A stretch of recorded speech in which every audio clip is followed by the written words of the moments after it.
This is TLV1.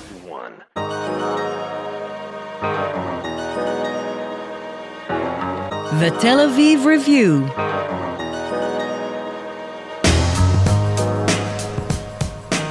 Hello and welcome to the Tel Aviv Review. I'm your host, Gilad Halpern. Every week we bring you conversations with authors about the books and research and other things that we like. And if you like us, please consider becoming a Patreon supporter by going to our homepage, that's tlv1.fm/Tel Aviv Review. Scroll down to the bottom and click the big red button that says Patreon. Click and support us. Some of you have been doing this for months and years, and we simply cannot thank you enough.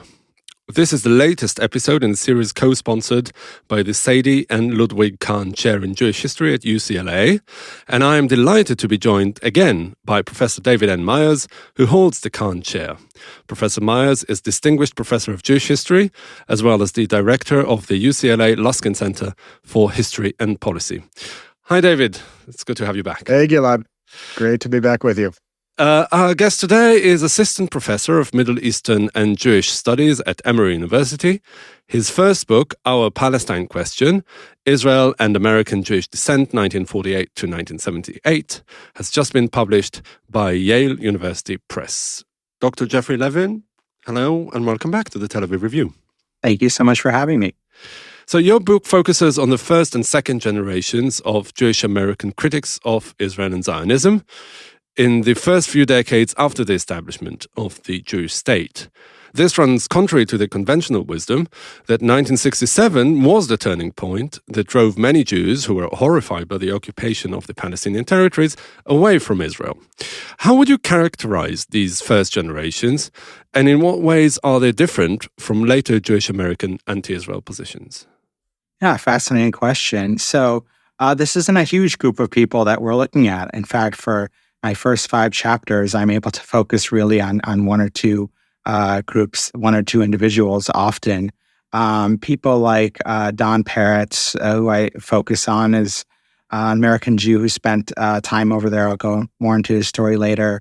I focus on the American Jewish Committee, as well as the American Council for Judaism, a Yiddishist journalist named William Zuckerman. I really focus on a wide array of individuals who are both Zionist, non-Zionist, and anti-Zionist. I think something that characterizes them, I don't want to start by comparing with the present, but a lot of them spent significant time in the region. They're engaging with topics such as the Palestinian refugee issue, the military government that ruled over and controlled the lives of a lot of Israel's Arab population in the 50s and 60s, and kind of broader questions about anti-Zionism and anti-Semitism during this stretch. They're not operating in a framework where this is sort of viewed as a major issue. They're really trying to make it something that American Jews are taking seriously and perhaps having an independent position on. I focus a lot on the American Jewish Committee, which today is, if you're familiar with the AJC, it's pretty much like every other mainstream American Jewish organization. It's pretty Zionist in its orientation. But during this period, they consider themselves to be non-Zionist and are wondering if American Jews and them as an organization should take an independent view on these issues relating to the Palestinians. So, Jeff, welcome and thank you for the book, which is really stimulating. I encourage all of our listeners to read it. You described just now the American Jewish Committee, which is one of the leading legacy organizations in the American Jewish community, and you referred to its stance of non-Zionism. It's not entirely clear to all what that means. So we know about Zionism, we know about anti-Zionism. What is non-Zionism? What did that mean, and how did it coexist with support for Israel, as you show in your book? So today, you ask a lot of American Jews, and they'll say being Zionist is the same as being pro-Israel. And that wasn't the case, 7-8 decades ago. Being Zionist meant something more substantive. It meant you believed in Jewish nationalism. This AJC position of non-Zionism came out of a 19th century position held by many Reform rabbis, going back to the Pittsburgh Platform of the 1880s, that Jews constituted a religion, not a nation, and that Zionism, America was their nation, and that Zionism didn't really fit in with this framework. They're trying to grapple with the fact that a lot of Jews are moving to this land, that the Zionist project is making claims about Jews constituting a nation.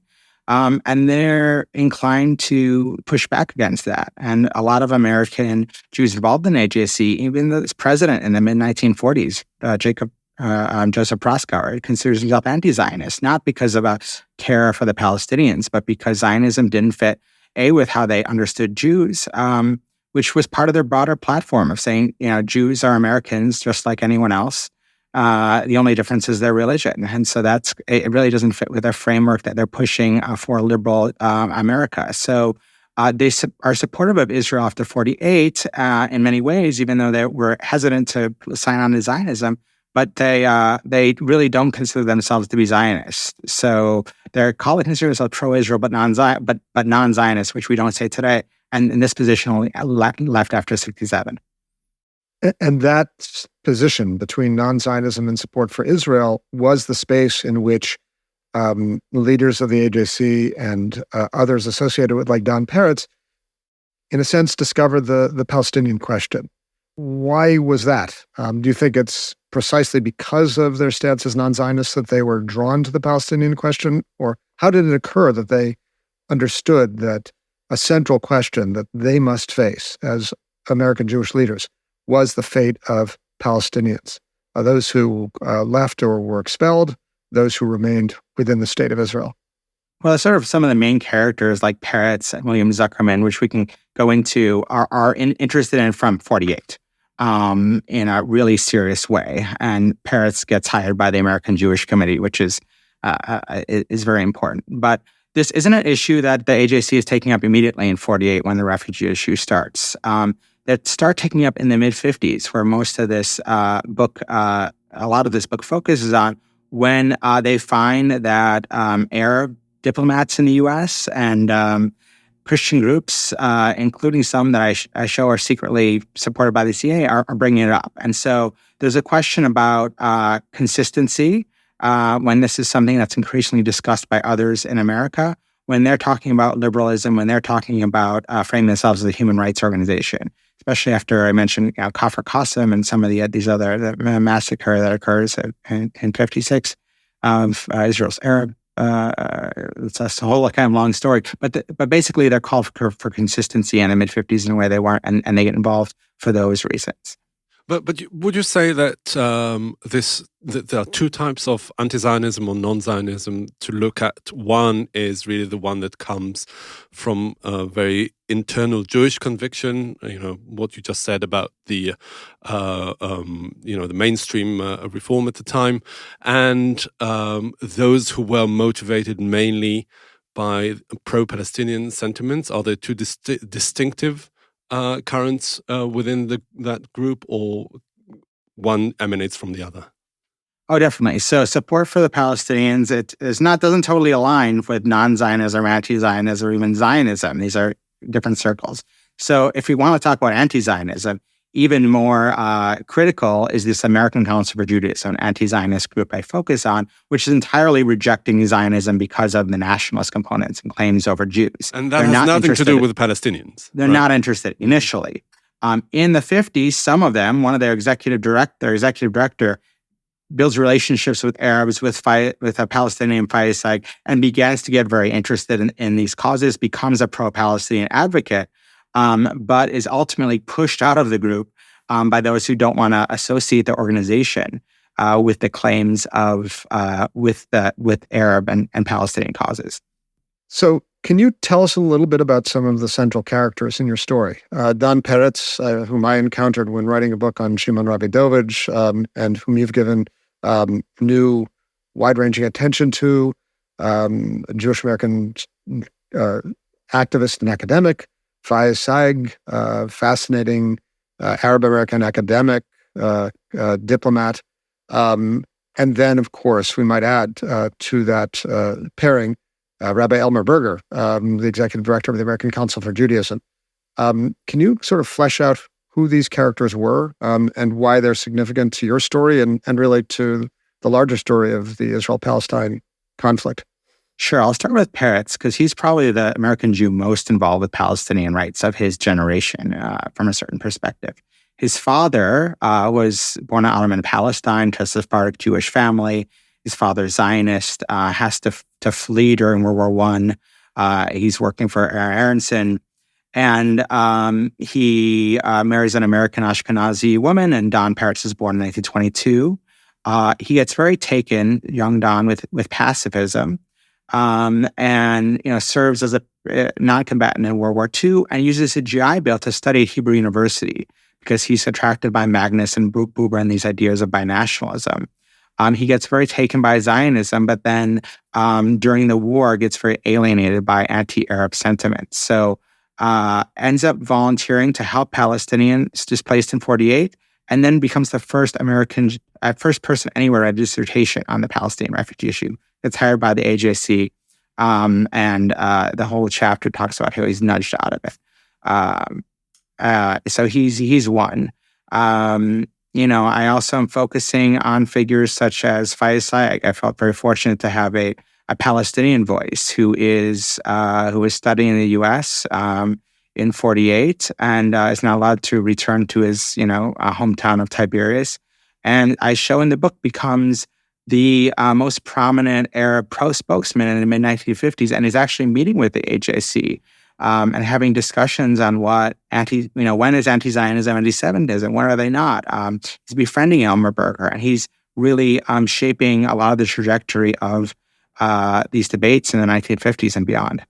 And say a little bit about the American Council of Judaism in this period and the burgeoning relationship between Sayegh and its executive director, Elmer Berger. Elmer Berger is this figure who gets involved in anti-Zionism because of his understanding of Judaism. And Sayegh, he was getting his doctorate at Georgetown, and 1948 happens. He's not allowed to go back to Tiberias. He works for a bunch of different Arab diplomatic outposts. He's not actually an Arab American. He's working as a diplomat for Arab offices. He gets involved with the AFME, this the CIA-funded front group.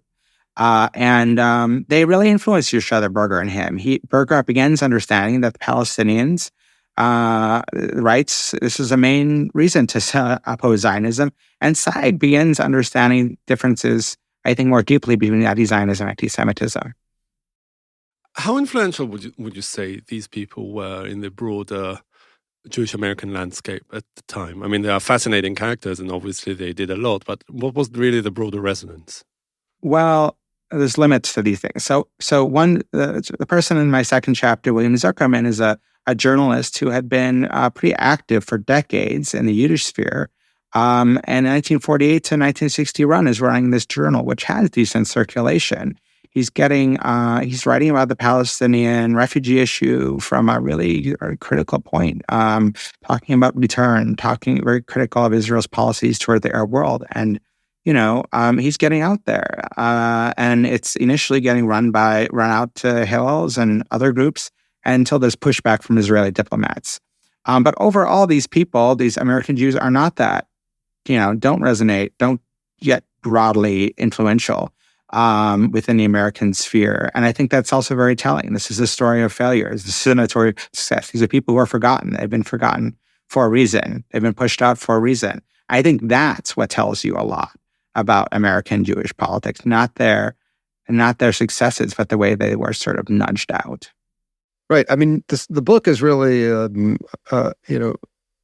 traces the arc or trajectory from the anti-Zionism of the Pittsburgh Platform of 1885, the Reform Movement, to the non-Zionism of the American Jewish Committee of the 1950s, to what we might call a critical Zionist perspective that we see inform, at least in part, Breira in the 1970s. And yet, as we trace that arc towards, I guess one would call it an increasing Zionization of American Jewish identity, the Palestinian question becomes more and more marginal. Not to say that it was central in the 50s, but you had major American Jewish figures deeply concerned with the state and fate of Palestinian refugees and those who remained within the state of Israel. There's a kind of, parting of ways. As Zionism becomes more mainstream, the Palestinian question is pushed further to the margins. In some sense, not surprising, but that's the gist of the story you're capturing, right? Yeah, I mean, a lot of the story is in the 50s. I mean, I think what's often overlooked is how disorienting 1940 is for American Jews and American Jewish organizations. Obviously, the ideas of celebration. But look, there's the Palestinian refugee issue. American Jewish organizations have been talking about helping displaced people. That's been one of their purposes. They've been talking about pluralistic, support for civil rights and civil liberties. And here in Israel, under military government, isn't. So the 50s are a time when late 40s and early 50s are a time when they're processing that. And these things are new. And that's part of the reason why it's so fascinating. The book isn't that much about the 60s. Israel becomes so central to American Jewish identity. These sort of questions become normalized in a certain way. And there's other factors too. And in the 70s, reemerges, Palestinian rights reemerge in a new context after Israel's occupation of West Bank of Gaza. But are dealt with in a very different way by essentially Zionist-friendly group Be'era. Which is more marginal than the American Jewish Committee within the constellation of American Jewish organizations. Yeah, Yes? and less influential. I mean, part of the reason the AJC matters is not because it's popular, but because the Eisenhower administration talks to its people. So how do you measure power, influence, and so forth? I mean, Be'era had a lot of future important voices in it in terms of American Jewish intellectuals. So right, and yet it was short-lived, and its impact, it seems relatively small. I mean, it seems relatively small, but if you look at sort of what came after it, it's just sort of, it created this rhythm. I mean, I think it's probably less that people look at Be'era today and say, I think something I point out about Be'era is that it's making the case for what we now call the two-state solution, but constantly hearkening to Israeli left-wing voices when doing so, emphasizing its love for Israel. You see, other groups, American for Peace Now, J Street, that come after it that are having a similar formula for how they try to get these arguments out there. I don't think that Be'era necessarily served on the model, but I think it shows just how early these same logics, and I can even connect this to today if you would like. Yeah, we'll get to that in a second. I just want to go back for a second. You mentioned the pushback by the Israeli government and Israeli diplomats, and really there was a concerted effort to silence or marginalize these critical voices. Some of that also came in the form of some sort of clash that they had with Ben-Gurion himself and the Israeli government in the mid-50s around the Sinai campaign and others. What can you tell us about the way these people were perceived by the Israeli establishment and what they did to control the threat? Yeah, so the one intervention in the book is that this goes back to 48, and that's an intervention on its own, and that these Jews were often deeply engaged and traveled to the region and understood it, and a lot of these people spent a lot of time there. But the other major intervention is that Israeli diplomats and officials are constantly kind of pushing back. And sometimes they are literally taking joy in sort of trying to get some of these individuals like Peres and Zuckerman fired. Other times it's simply more dismissive. So James Marshall, the son of Louis Marshall, is involved with the AJC, spending a lot of time in Israel trying to really get to understand Israel's treatments of its Arab minority, and writing this, very substantial, 20-page long document about how Israel can reform its policies towards the Arab minority, and basically dismissed. It's very dismissive. They go and they talk to Ben-Gurion, bring this up, and he wants to talk about other things. And he wants to talk about maybe why they have the ability to speak. And, I think they send material back to these people and basically like, you haven't spent enough time. You don't understand the situation, even though he'd been there like 10 times, and Marshall and spent lots of time interviewing people. It's just kind of, you're over there, you don't understand, and that's sort of the attitude you see throughout. What you show with that other protagonist in the story, Israeli government actors, is how deeply involved they are from the first in trying to influence American policy and American Jewish opinion. And it's really a major preoccupation, it would seem, that requires resources and entails very careful attention to things that are said by American Jewish officials. It's present from really the birth of the state. I'm just wondering what the your longue durée perspective on that is. We sort of tend to think of organizations like AIPAC, serving in concert with the Israeli government. But this project of influencing American Jewish opinion was like present at birth. How do you see that project? How do you regard it? Well, there's a couple of ways. One, you can view it as continuity, and one, change. One, this period is early. American Zionist groups, which are sort of being told what to do, haven't really viewed themselves as a co-creator in Zionism, and suddenly they're sort of figuring out that Israel officials view them as subordinate. So, as a Zionist group like the American Zionist Council, these diplomats like Abe Harman are saying, actually, you should focus on combating these critical voices, not do, this other stuff that you used to do. So that's important. I also think a essential thing to remember about this period, this first 10 years, is just how dependent Israel is on American Jews, on American Jewish philanthropy at a time when it's absorbing huge numbers of people from the Middle East, Jews from the Middle East, how, economically, and American diplomatic support. So on one hand, this is very much, this period, it's so important that this is unwavering. On the other hand, you see a long history of this. I do wonder if in more recent decades, it's much more of going hand in hand, sort of them, American Jewish leadership and Israel diplomats feeling like they have the same project at heart, versus this period, there's less clarity on that. Should American Jews have an independent perspective on Palestinian issues, or should they not? I mean, that's a question that was asked in these circles in the 50s and maybe isn't in the same way in mainstream American Jewish leadership. How did you uncover this lost chapter of American Jewish engagement with the Palestinian question? Well, it started quite easily. I was doing part of it. I mean, I was doing a first-year graduate paper, taking a course with Hillel Cohen, who writes on, and the course was on, Palestinian Arabs in Israel. And I learned about the military government, and I wanted to know what American Jewish leaders thought. So I was in New York. I walked down the street, and I found us material that no one had written about before.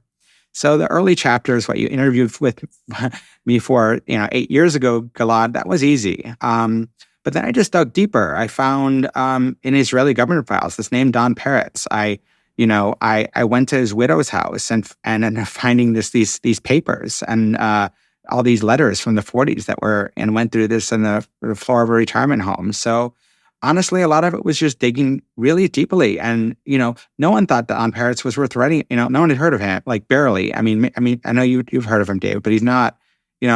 These are people who, you wouldn't necessarily think to write about. And I just kept finding more stuff. And I thought these stories needed to be told. So that's just sort of how it went. Yeah, the interesting thing about Peretz is that he died at a very old age, pretty recently. What can you tell us about the longevity of his view on Israel until later in life? I mean, there's so many... his life vis-a-vis Israel has been so eventful. We're talking about the 40s and 50s, but also later. And not just Peretz himself, also the other protagonists in your book. How did they react to 1967, the 70s, Begin, and the rest of it? I mean, it's not within the mandate of your book, but maybe you can shed some light on it. Yeah, Peretz died in 2017. I couldn't get anywhere to publish an obituary of him. I talked to him on the phone a few times before he passed. But, he was probably an IF supporter. He wasn't an extreme radical anti-Zionist at any point. He went over there, he studied it, he wrote books about it. He had a critical perspective that I think was less unique in more recent years, but was uniquely informed in the 50s and 60s. He was actually leading his first study abroad in Israel for Sunni when the 67 war broke out. So it's sort of this Forrest Gump figure where he's there when the Altalena affair breaks up. He's there, through all these different pieces. So, he supports binationalism at one point and then supports two states. And I think he was really, focused on, equality, no matter what that meant, which could mean multiple things. And I think certainly would not have been pleased how things are going lately. Other figures like Zuckerman end up getting more and more, critical as the years go on. In thinking of that, more broadly, American Jews becoming more and more critical, you make a kind of interesting assertion, which is that that growing critical spirit stems not from a greater sense of distance from Israel, but greater knowledge and proximity. Can you explain that? Yeah, I mean, a lot of times where you're talking about Bura, where you're talking about Don Peretz and others, a lot of the voices who have been concerned about Palestinian rights within American Jewish politics, the response to them is these people don't know what they're talking about. But oftentimes, the people who know a lot of what they're talking about, people who have spent years there. You see, I think, attacks on academics, and often Jewish academics right now, from that vein, attacks of people who don't know Hebrew, of people who spent years studying the region and didn't, enter academia or enter Jewish studies, or like Don Peretz and future Burma, didn't go to Israel in the 40s or the 60s because they, hated it, but went there because they were interested and came away with conclusions that were different and unwelcomed. And so these individuals got attacked their day, and obviously it's I wonder today. if you think the same is true of younger generations. I'm thinking of the generation of, say, If Not Now, which expressed such great disillusionment with the education about Israel that they received in Jewish schools, synagogues, camps. Do you think that same model applies, sort of greater knowledge and proximity? I can't speak for all. I know there are some people involved in such groups that don't, but a lot of people have. A lot of the founders and spent a lot of time over there. I'm sure you can think of people involved in these organizations who spend considerable time. Look, this generation. I'm a millennial, and Gen Z. I'm sure American Jews of these generations have spent more time in Israel than older generations because there's been so much money to send us over there. Birthright, semester programs, year programs. And so a lot of people involved in these organizations, if you actually look at their backgrounds, they're not people, they're people who spent considerable time and had come to these conclusions after, deep exposure to Palestinians and Israeli voices. Yeah, the interesting thing about Peretz particularly, but also others, is, as you say, that his opposition or critique, or even, I don't know if anti-Zionist applies to him, to his case necessarily, but it's much less rabid than the sort of criticism of Israel that we see today from within the Jewish community in America. And I wonder whether you think that there is still this current of, if you like, a pro-Israel, non-Zionist group within American Jewry. Yeah. Well, if you want rabid, you can look at some of Berger's writings. So there are very harsh criticisms in the book from this era as well. But there's a lot of attention paid to sort of the people who are protesting very strongly. But I think there's a lot of American Jews who have very mixed opinions or have very complicated opinions. Who maybe they're not out blocking a bridge, but they're very upset and distressed by everything that the people of Gaza are facing right now. And so I do think that a lot of these voices that maybe aren't Zionist or aren't anti-Zionist from the 50s and 60s have had a lot of resonance that maybe this very much, I think, much larger number of American Jews who are deeply upset, but maybe aren't,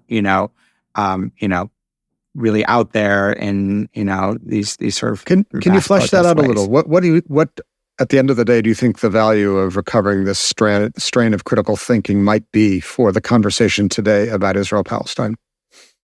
Well, a lot of ways. I mean, just sort of if the idea of what it means to be a good American Jew is sort of this normalized, it's always been supporting Israel unquestioningly. Like there's other people that just, it's not true. There's American Jews who've been engaged and gone and been connected and had found that this didn't resonate. And so that's important. I mean, American Jewish organizations didn't always view, mainstream ones, that anti-Zionism is necessarily anti-Semitic. And there's been, does de-essentializing that historically or historicizing that make any difference for these debates today? Lastly, I had a student read the book recently and just said it made her feel less alone. So I think having these, which I think was one of the most powerful things I've actually heard since the book came out. It's not sort of, I wrote the book as a dissertation. That's sort of the first thing. But to hear something like that at a time like this certainly shows the power of it for some people. All right. Dr. Jeffrey Levin, thank you very much for joining us today. Thank you. And many thanks to you, David. Great to be with you, Gilad. as well to Itai Shalom, the manager of TLV1 Studios. And now we've got a request because most of you listen to us on the Apple Podcasts app, and we would like to ask you to please consider writing us a review. You too can support us by going to our website and subscribing onto our Patreon campaign. Check out our archive. It has probably close to 1,000 interviews by now. Like us on Facebook, follow us on Twitter, and most important, join us again next week for another edition of the Tel Aviv Review. And until then, goodbye.